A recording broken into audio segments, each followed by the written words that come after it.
Started live video. Oh, shit. Good job, Ricky. Hey. Springer's up. It's okay. Hey, everybody. We're early. Stop it.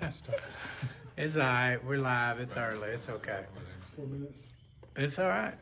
We're already live. What's up, everybody? Hey, we need to, if you can't see the camera, you're not in it. Yeah. Yeah, you getting in there, Brian. There we go. Brian's already get fans. Yeah, Brian. Yeah, that's on the other page. They might not quite be on this one. What's up, everybody? We're live early, a few minutes early. So you're watching the Recovery Clinic. And this is Chris Dickie. And if you guys don't know where we're at, we are in jail. Really, we are. So bring us in, man. Where are we? We are in Lonoke County Jail. You're watching the Recovery Clinic. I would encourage you guys to share the video, invite your friends, tag your friends. This place has a very strong recovery component, and we're going to dive into that. But first, if you don't know about the Recovery Clinic, it is a place for people to find social media recovery support during the pandemic. Right, Chris? Yeah. Talk to me about it. It's a way for everybody to stay engaged. A lot of people are suffering, struggling. Everyday people, recovery people are feeling the stress of loss of job, loss of family. You know, I mean, my father died this past year in 2020. And during the pandemic. Due to alcoholism, but some other things. And, you know, it was a very difficult time, not only because of you're just going through the loss of your father, but during a pandemic, there's a lot of restrictions and things of that nature that just make it harder. So loss of job, loss of loved ones, you know, suicide rates have tripled, overdose rates. 81,000 Americans died last year to an overdose. All of those are preventable. Yeah. And so Jimmy and I got together and said, hey, lots of things are shutting down, lots of things are closing, but guess what doesn't? Addiction. And so we want to continue to dope house popping right now. Carry the message of hope that right here you can see it. We do recover. We do recover. And it doesn't matter what is going on externally. Let's save that. I'm like, man, you want some proof that we recover? I got it right here. We're going to show that. But you may be wondering why he's so pretty in pink. I am pretty in pink. We're at the Lonoke County Jail. We are. And it's our first recovery clinic that is mobile, and meaning that we're not in the studio, we're out somewhere else. So we're grateful for the sheriff to allow us to come in here. And there's something really special in this county jail called the Pact Program.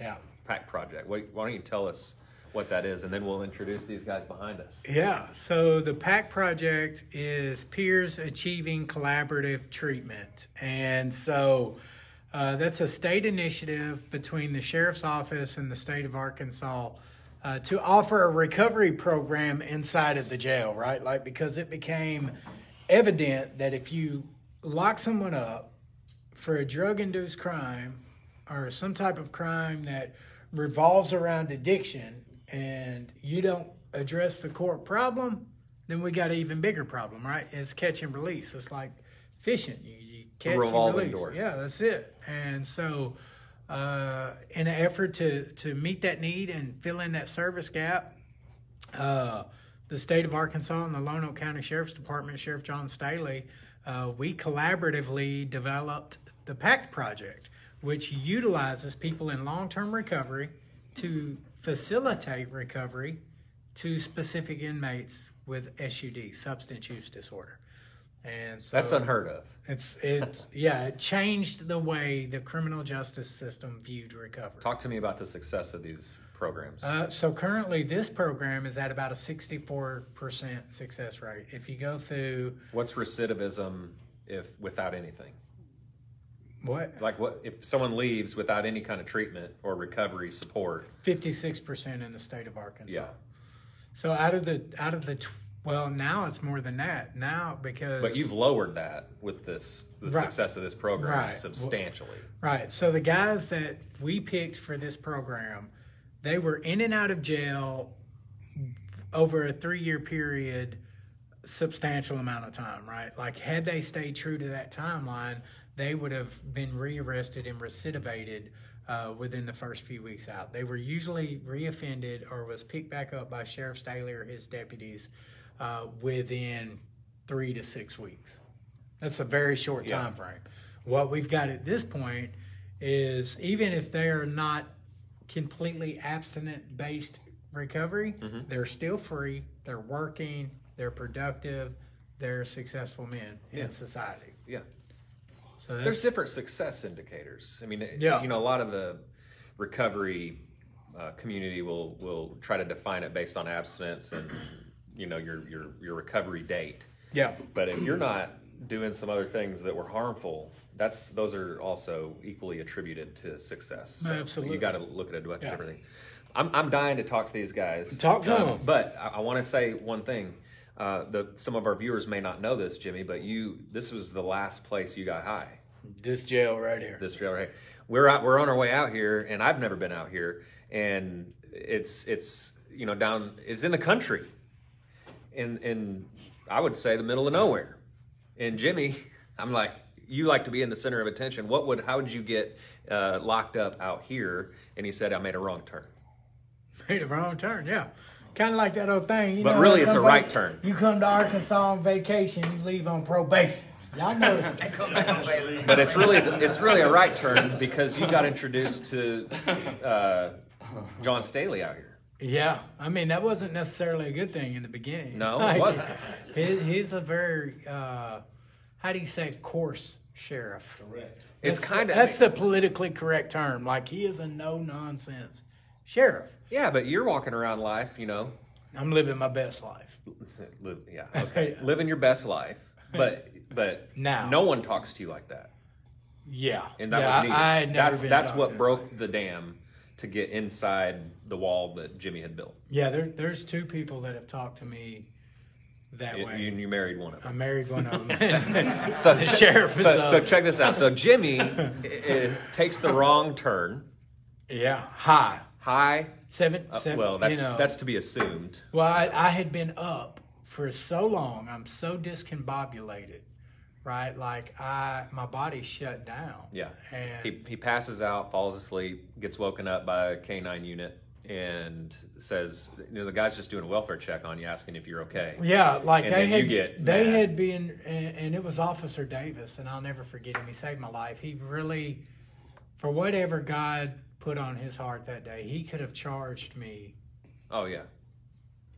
My life would not be where it's at today had God not softened his heart. And even, you know, we talk about this a lot, like, I was an unlovable creature, basically. Yeah. In the depths of my addiction. Yeah. Very hard to look past that and see the human and help. Mm-hmm. And so this guy did for you what you couldn't do for yourself. Yeah. Woke him up, asked him how he's doing. I got Jimmy mad. got at mad. him. Got mad. And here is who is getting mad. Because Jimmy's like, I'm okay. I thought I could take a nap if I was tired.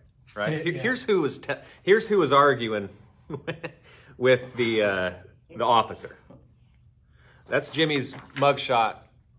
And we joke a little bit, half jokingly, but that guy, look at that, really, I mean the lights are off in the eyes, hopeless. Which one looks older? This one? Yeah, for sure. I look 10 years older here than I do here. That's the insanity of addiction. Yeah. And I really thought I was somebody. He thought he was living his best life. He said so. Yeah. So anyway, we want to, you know, that's why we're here in the Lonoke County Jail, to show the miracle of recovery. We got some wonderful guys behind us that are doing the dang thing. Why don't you? We're going to start right here. Tell us who you are. Toby Fitzhugh. His name's Toby, and you're part of the trustee program. Yes, sir. Yep. Y'all make sure you talk up. Make sure you talk a little bit louder. Yes, sir. Sheriff said they give me a chance to get out from the back and go to work. I'm here, of course, on drug charges, waiting to go to prison. Making it to the last time. Yeah. Hey, tell me about that phone call we had. Well, What phone call? Yeah, well. Hey, it's okay. We're all okay in here, man. Yeah, we sit around and talk shit over somebody's house. And, Watch him out, You talk yeah, stuff. well, my bad. I was cutting up with a buddy of mine, and the sheriff and all the other guys was sitting around listening to me talk for about 30 minutes. After they just let me out on OR. He got butt it. dialed me. Yeah. He butt dialed you? And I listened for about 30 minutes. I sent somebody by his house, but he wasn't home. So I waited until he's done. I called him back. He said, hello? I said, yeah, I heard what you were saying. Got it. How'd that feel? Yeah, it was a little shocking, Yeah. to say the least. So Toby's getting a little choked up. It's fine. Tell us what's causing some of that. Just years and years of addiction. I mean, look, I have gaps on. I wasn't the one going to just return. I mean, not that I didn't do it every day. I just didn't get caught all them times. I mean, it's been addiction since I was 25 years old. How old are you now? 36, 46. 46. Yeah, see, I don't even know how old I am now. On TV, it might make me nervous. Well, Toby, I appreciate you sharing a little bit about what's going on, and we hope the best for you. And you're part of the recovery family, and so Jimmy and I talk about this a lot. That life isn't meant to be lived alone. We shouldn't be on an island of one. We need, recovery is all about numbers, right? We're stronger together, and so I encourage you to reach out and stay in touch with us and all of the viewers that are rooting for you. These people, we'll read some of these comments here in a little bit, but these people that you don't even know are like 100% behind you. Yeah, they want to see you succeed, right? Like the truth is, you're not too far gone to ever find recovery. You know how many felony convictions I've got? 17. 17 convictions. That's not counting the misdemeanors, the charges I beat. That's not arrest. That's 17, took to trial, got convicted. That's multiple trips to prison, in and out. I was 38 years old when I found recovery. I found it in this jail, right? Like in this very jail with that guy right there. And today I live my best life, Chris. I've changed history. I've put my state on the map. I've become a contribution to society, and so can you, man.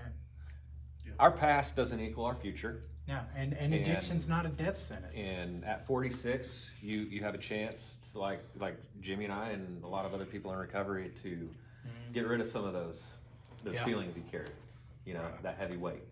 And recovery gives us an opportunity to clean up our side of the street, which is a dang miracle. Because, when I'm looking at things that, I was the cause of, it was a long time for me to actually say I was the cause of, right?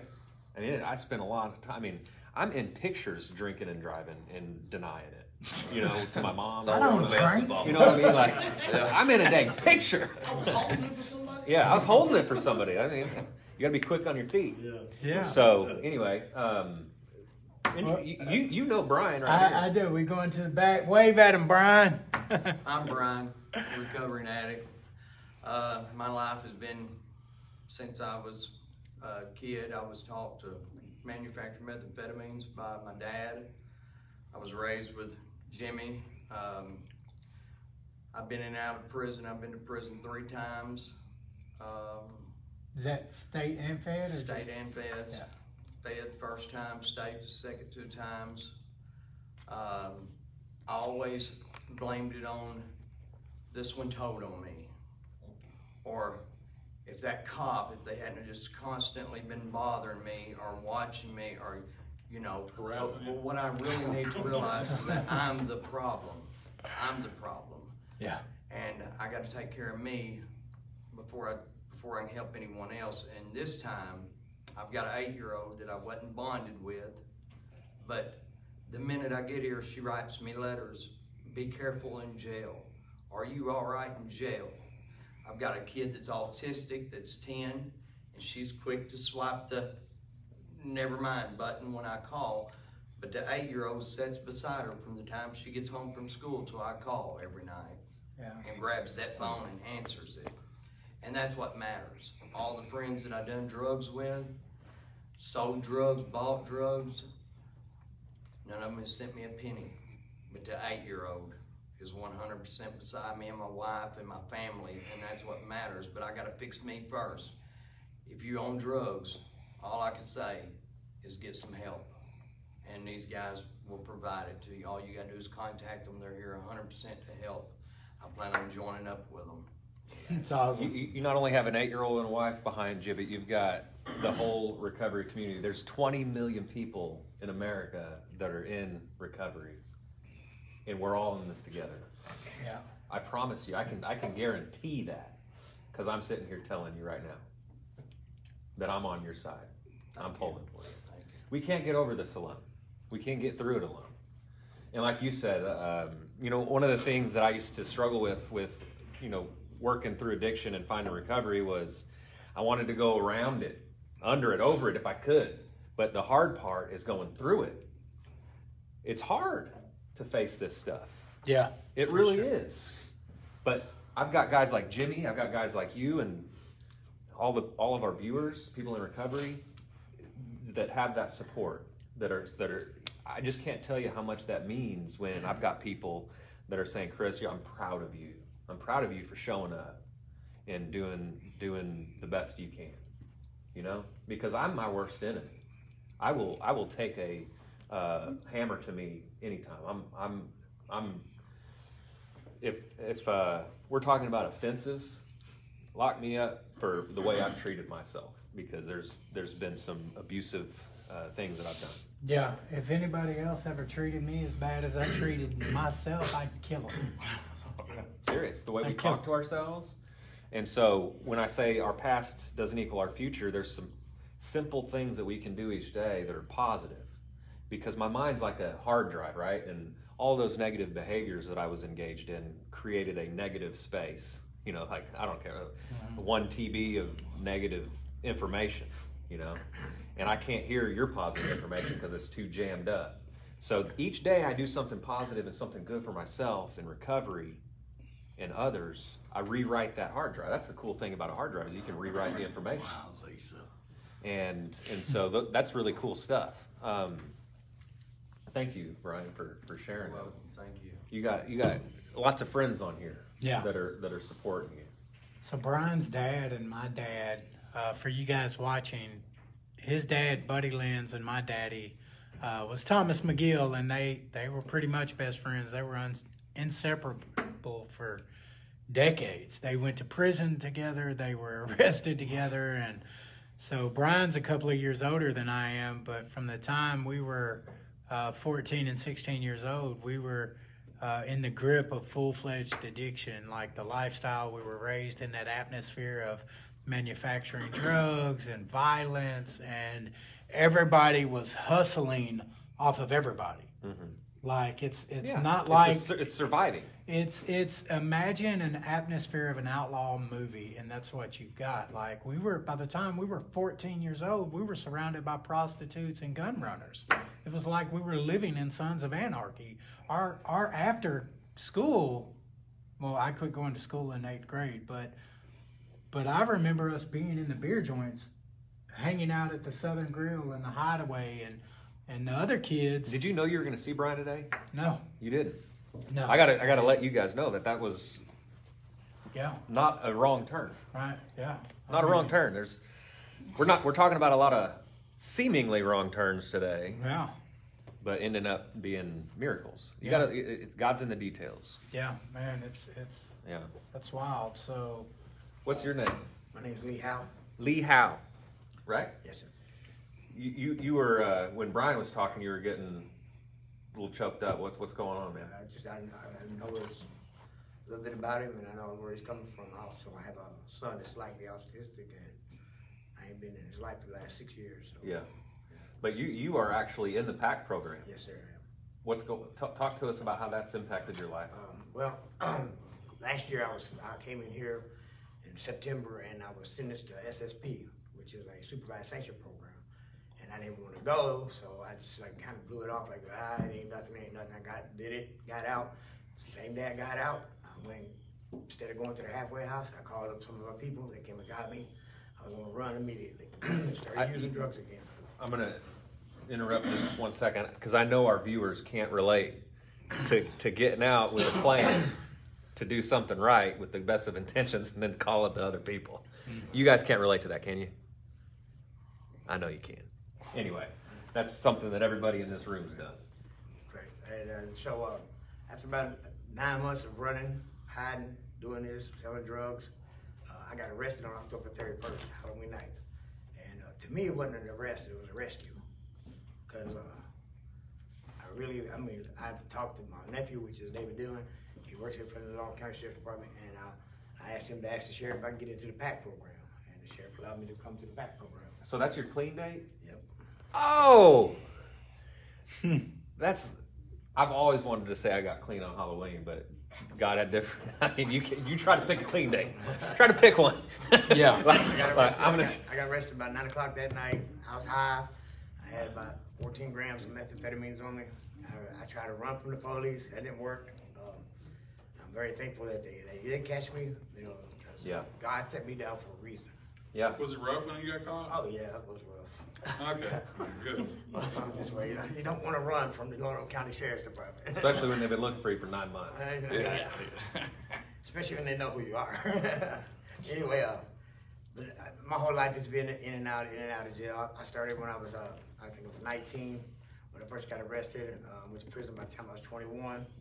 And that was in Michigan. I did 2 stints in Michigan, and I came back to Arkansas. And in 2010,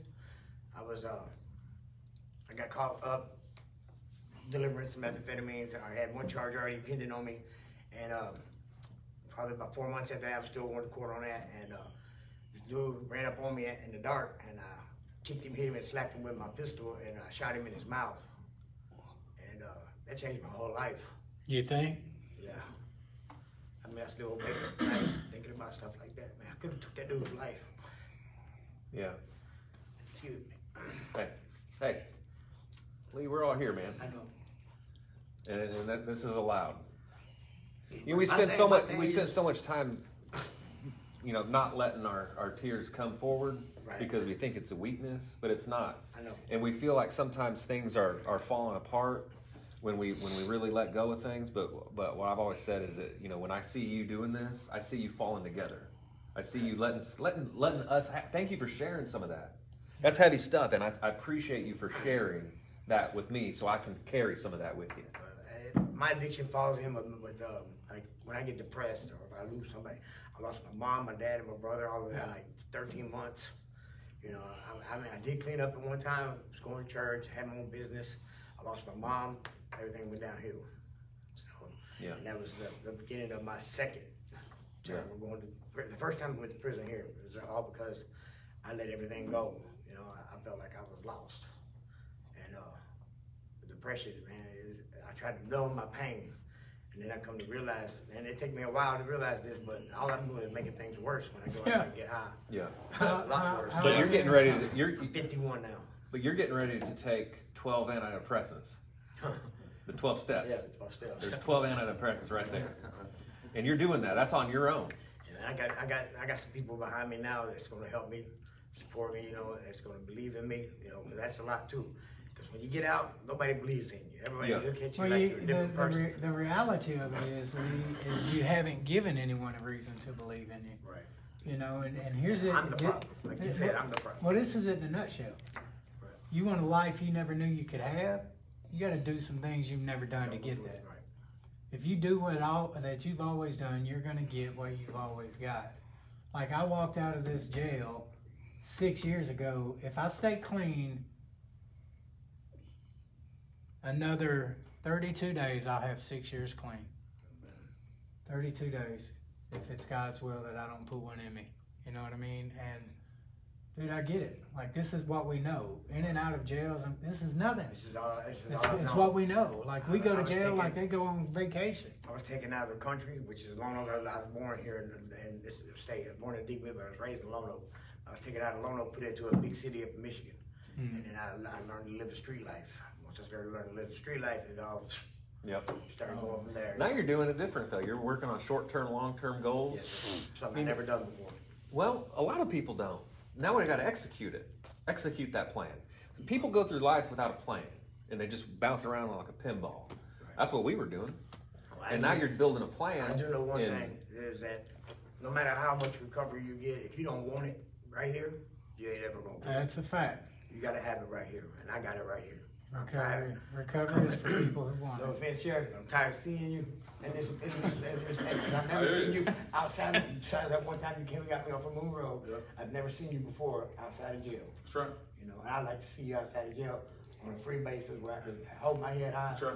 And show you I can be respectful. Hey, here's a little follow-up expectation. When they have lunch after Lee gets out and he gets clicking and finds sustainable recovery, we'll share a picture of them having lunch outside of the system, if you will. I have lunch with him.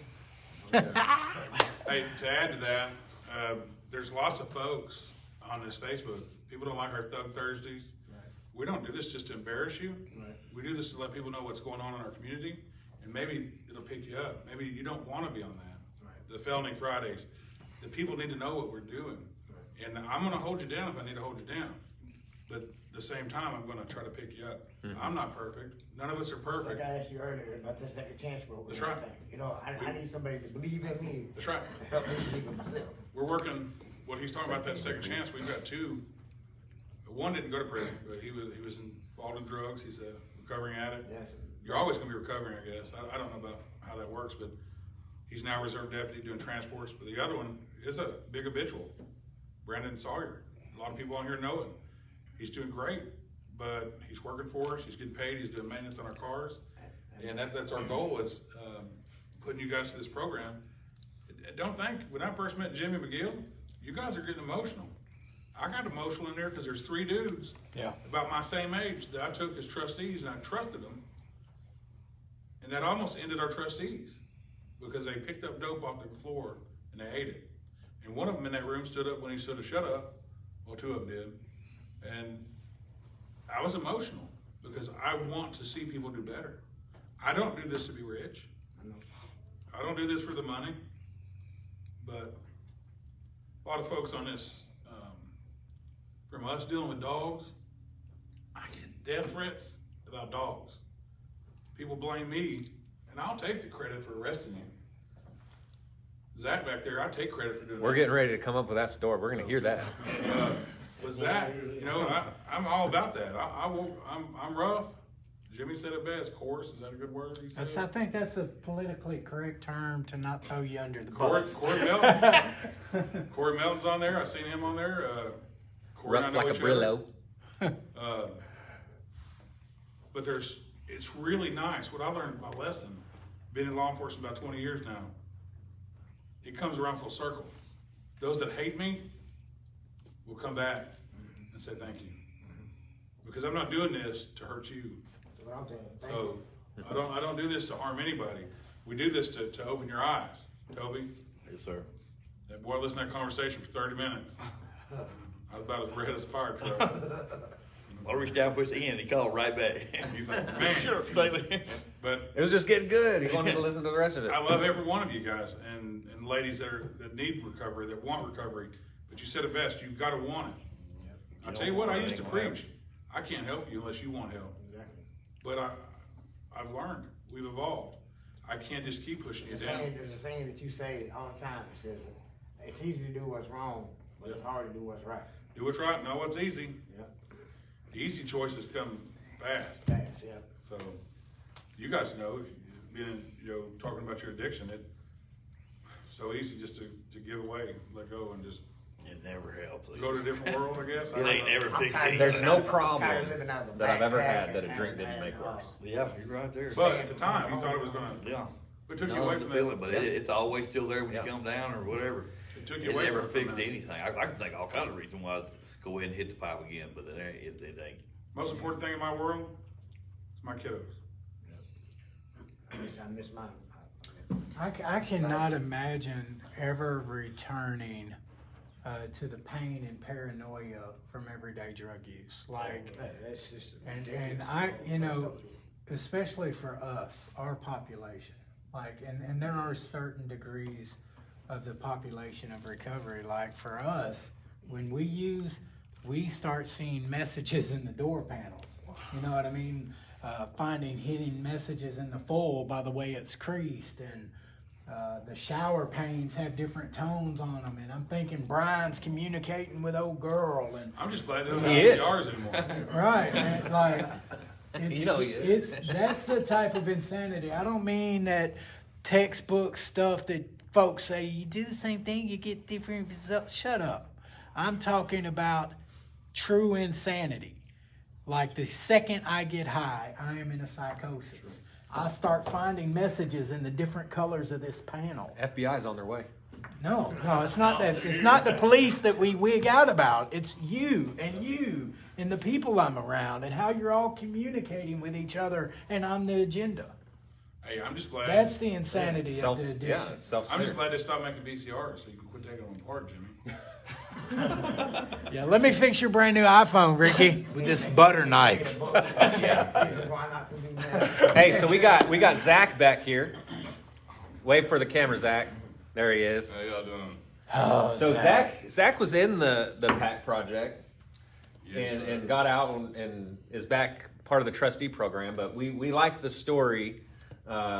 He may not like it, but he's gracious enough to share it because we're not making fun. We just relate to it. We've done the same kind of stuff. Yeah. And so, but I think it's an important story to tell that I'm on my 10th second chance, Zach. I mean, I get it. Same here. I get it. So talk to us a little bit about what happened. Well, the sheriff, he helped me a lot getting into that PAC program this last time. And, I thought I was ready. I knew I was ready, you know what I mean? And nobody couldn't tell me. Fortunately, when I got out, I went back to the same people, you know what I mean? Ran into somebody I used to run with, and then it just went from there. Using one time, then it's over with, And then I'm gonna go till I'm back in here.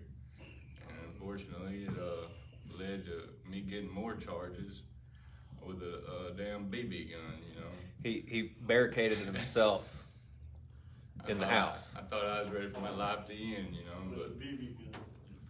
But did you hear? So he just said he thought his life was ready to end, like he was going out.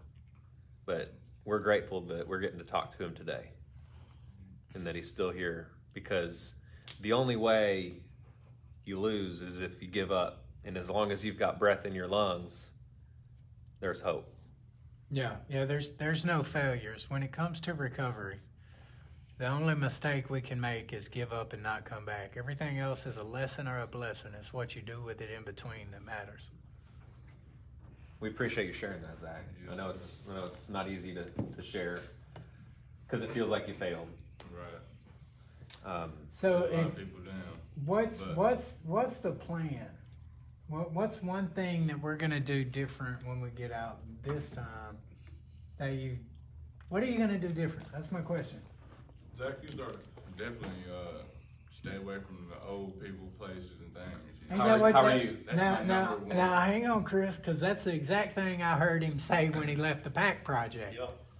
But I want to say how. Yeah, I mean, you're not doing anything different. The question I posed to him is, what are we going to do different? That's what you told me last time. I'm gonna stay working. You Keep said my that mind last busy. time, cowboy. Speaking of cowboy, there's some horses out there for that place that needs to be rode. Ride the sheriff's horses. So you're gonna follow up with the sheriff. Yes, sir. Get up under him. You're going to call Jimmy McGill, That's what I Chris did. Dickie. You're going to call us. Yeah. That, you have to. I mean, that phone. I mean, I really am. We talk about recovering on purpose. With purpose, with intent. And so when I say something like, "I'm not going to go over here," how am I going to do that? Well, I got to Intentional, yeah. I got to be Get intentional, intentional. And scrub my list. I got to make sure that I'm not trusting what's up here. I'm getting around and saying, "Hey, what do I do today?" Outside of the basic necessities, what do I do? Yeah. And that's important, and it's okay until I get my rhythm. I mean, we in my got routine. to. People, places, and things. Those are the three things, Chris. We got to do that. I mean, even the scriptures say bad company corrupts good morals. That means the best intentions you got will be shattered by the wrong company. right? No, Like I mean, right now, everything I've got going on, you put me out on a corner, I mean, in 30 minutes, I'm showing my legs. Y'all should have seen me the second I put this jumpsuit on. I came through the door throwing gang signs, cussing at the sheriff. It was terrible. It was like a flashback. It was almost terrible.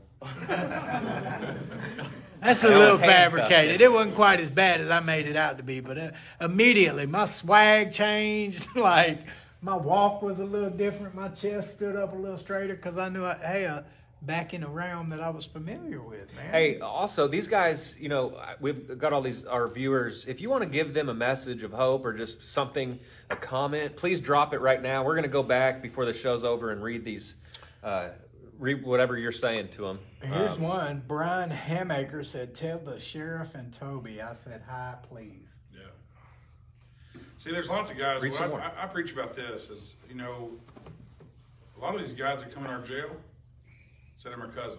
Some are. A lot of them have been friends. I'm still their friend. They're just not being my friend at that time. They're not respecting me. I'm not going to disrespect them unless they disrespect me. And at that point, when they're in jail, I want to see them do better. There's a separation between business and personal. Right. Zach, I lease some property behind where Zach's daddy lives, is where my horses are. Zach has free reign to go ride those horses. He knows where mine. Sad, but he knows how to get into my horse trailer, get the saddles out, which is a concern for me whenever he gets high. Some of those saddles are expensive. He hasn't touched them yet. He jumps on the horse without them. I don't know how liquid those are. They're pretty. You can sell them. You can sell them pretty fast. quick. Can you? $100. Okay. Got an $800 saddle. $100. Go fast. Can you? But the thing is, when these guys get straight, I can't save everybody. Yeah. But I can try. Yeah. I can save one or two. And, you know, there's some goals I've set for this next year. I've got to lose some weight. I've lost weight over the years, but I've got kids. I don't so much have an addiction to a certain food. I just don't work out and I don't eat right. But still, that's kind of an addiction. I'm learning a lot from you guys about, hey, you got to change. You got to change your habits and your behaviors.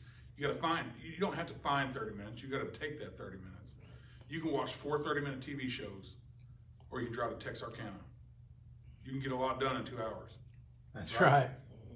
I can be in Texarkana, or I can watch 4. What's your favorite show? What y'all been watching? They don't know. Big Bang. These guys right here, I'll tell you what. Big Bang. But that's the truth. He ain't been watching Big Bang. Our goals, Not the Big Bang have that to you're be familiar with. to better our future. And when he's talking about his kids, I got an 8-year-old, I've got a 10-year-old, I got an 18-year-old. I have no problem with them being around me in this setting so they can learn. Yep. Most of these guys have met my kids. These guys right here. Mm-hmm. Would you say you'd kill for your family? All right. I've got a big family. And I want these guys to be part of that family. There's a lot of people, viewers, that are part of my family. I don't mind sitting here with you because I'm John. A lot of people call me sheriff. If you're around my deputies, you better call me sheriff. But I'm John. Like I said, a lot of these guys right here has talked bad about me. Raise your hand if you talk bad about me. I'm just telling you. I went to court. I talked bad about him, and I was like, okay. You know, maybe Then he messaged me on Facebook and said, can I be a trustee? Yeah. I'm about to take a plea. Yeah, here I am. But you know what? That How, shows me. how soon after you messaged him did he make you wait? About 15 minutes. He messaged me back. Did you let him be a trustee that day, or did it? Well, I went ahead and it was like a month before I was going. He I was was about to getting plead. ready. So they know he preemptively said, hey, look, I'm an HVAC guy. I'm going to do right. My goals are to do right. And he's got skills. Yeah. So when you took that plea, you was already ready. I knew I was fixing to go, so I was That's trying smart, to, man. Yeah. That's smart. Starting now to change your ways. I appreciate what you guys are doing. I'm going to see you tomorrow at the meeting. Yeah. Jimmy, I'm going to let y'all do this. I'm going to go handle some business real quick. But I'm big enough to stand on my own feet. You see my shoulders? They're big enough, right? To handle whatever's put on them. I'm not afraid to stand with you guys as long as you stand with me. I'll stand up for you. Everybody on there, I'll stand up for you. You know, a lot of people may have a different view of it because what Jimmy said before We talk something about throwing away. People think you just Throwaway people. throw away people. You know, I can't say I didn't think that at one point. That's why. Because you get tired of dealing with the same people. But you get used to dealing with the same people. And then you realize that maybe their daddy wasn't in their life. They didn't have what other people has had. I've got a story of my own. My dad died when I was 19. I have a lot of people in this jail that I hung out with. They've been 3-time losers, right? I don't see it as losers. You can change your ways. You weren't that way when we were kids. There's just a lot that we can do. Yeah. And I'm willing to stand up with you. I'm gonna be the first one to knock you out if you make me look bad. You gotta have my back. Course. I love you guys. Of course, Sheriff. Of course, Sheriff. I love you guys, and if there's anything I can do, you let me know. Okay? All right, Thank you very much. We thank Hi, guys. the sheriff again Y'all could've for letting cleaned us up, come in here and spend some time with the Pact program. There's news And y'all take me you to see it right here. I mean, you hear a lot about criminal justice reform Yeah. needing to happen, the war on drugs. You see it right here. Yeah. The reform is here. We're sitting with people who just need love, man. Need a little love. Like yeah. us, just like anybody else.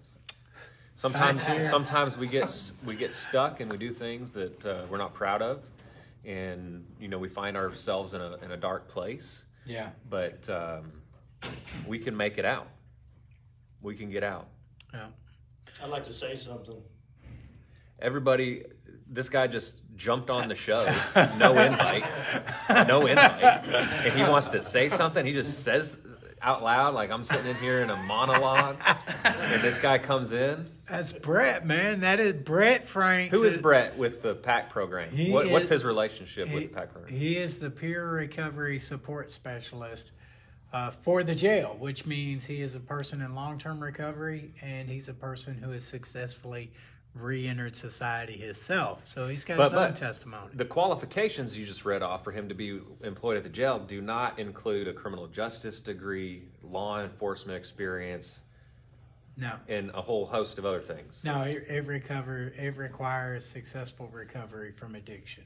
Which is pretty special in Lived terms experience, of, yeah. It's huge. if you're in a jail, you're employed, usually you got a badge. Yeah, yeah. Got a badge. So he's got a badge. This community, this jail, understands the importance of letting recovery people help recovery people. Yeah. And so they understand the supportive environment that's needed Yeah. with our new friends here, some renewed, and so that's incredible. It's huge. That's huge, Brett. What's up, man? So what do you want to say, Brett? What do you want to say, Brett? Yeah, man. So, so like y'all was talking about, peer recovery support specialist in the jail. I started as the Pact program coordinator, which was actually handed down to me by Casey Copeland. He's the one that helped get all the foundation started, and then I got the opportunity to jump in there. Tell us some of the impacts that you've experienced. So, man, look, like I've seen some miracles happen, like some full-blown miracles. Like I'm in recovery, like deep in recovery, and I live recovery, in all aspects of my life. And I've seen some stuff happen in recovery that was amazing. But getting the opportunity to watch somebody come from, like every day I get to walk through the jail and get a reminder of why I don't want to do that again. You got Lee, been in the system since 19, writing out a damn goals list. Yeah. I mean, that's yeah, pretty cool. You don't have to become CEO of a major company. We're talking about little things that add up. Little things. No matter what age you are, No. there's always change.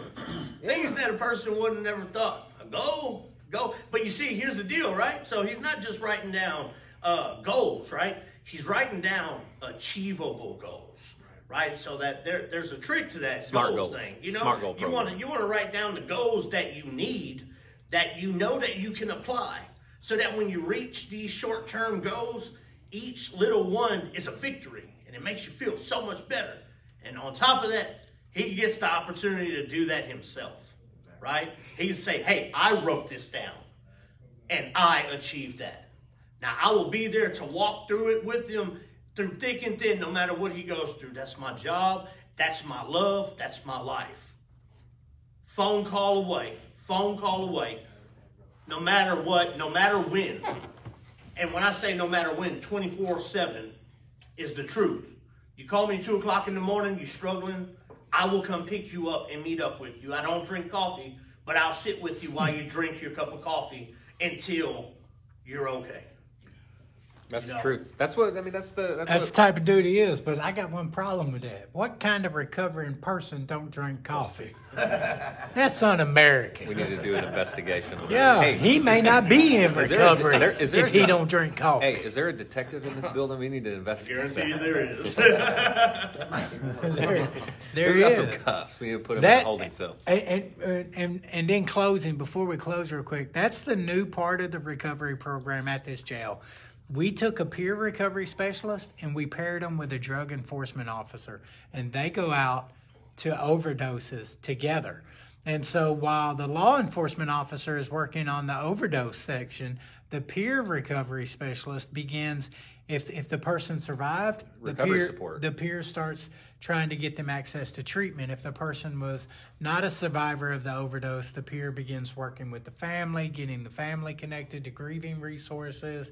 They go out and educate the public on the disease of addiction, like a cops and robbers type of approach. And it's very effective, right? Like, we were the first state to do that. Yep. There was another state that did a drug counselor with law enforcement, but we found it better to actually use a recovering person with law enforcement. Yeah. It had a more impactful. There's power with a peer support specialist. I during my overdose, when I came to on a hospital bed, I'm in withdrawal already, and I'm sick, and the nurse is asking me what I took, and I can't tell her. I won't tell her. Yeah, I feel like she's out to get me. She's one of them. One of them. And I'm like, can you give me something to make me feel better? And she's like, I'm not giving you something until you tell me what you took. And I couldn't tell. Because that's what we want her to give us. But guess, we can't tell her. We can't tell her. Hey, but guess what? If a peer like Brett was there, that's good. I'm pretty sure I would have told. That's good. Because he would have been able to explain it in my language. Yes, that's good. Exactly. My mom worked at the hospital. It's not because, I just couldn't tell. And there's something about lived experience that I'm going to lower my guard down. Yeah.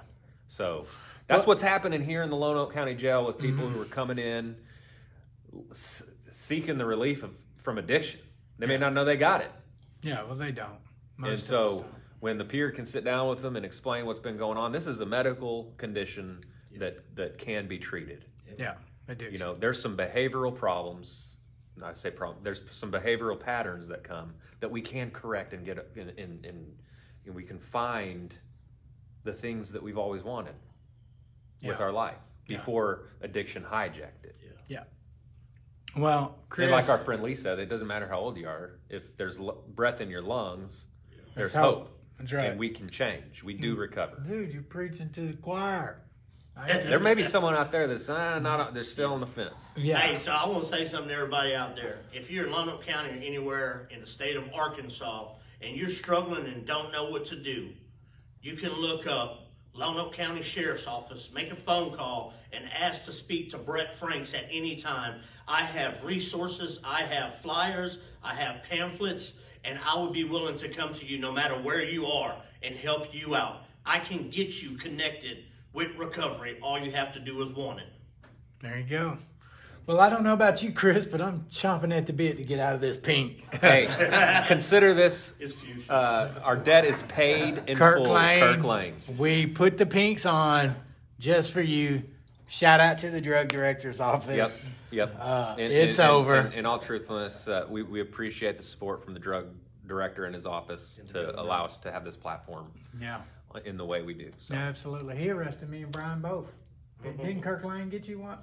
No, I don't think Kirk Lane, he never got me. And you got your daddy? Bring him in. He probably did. My nephew was friends with his stepdaughter, so. Yeah, there you go. We thank you guys so much. Tune in next week for another great show, The Recovery Clinic, every Wednesday at 11. Bye, guys.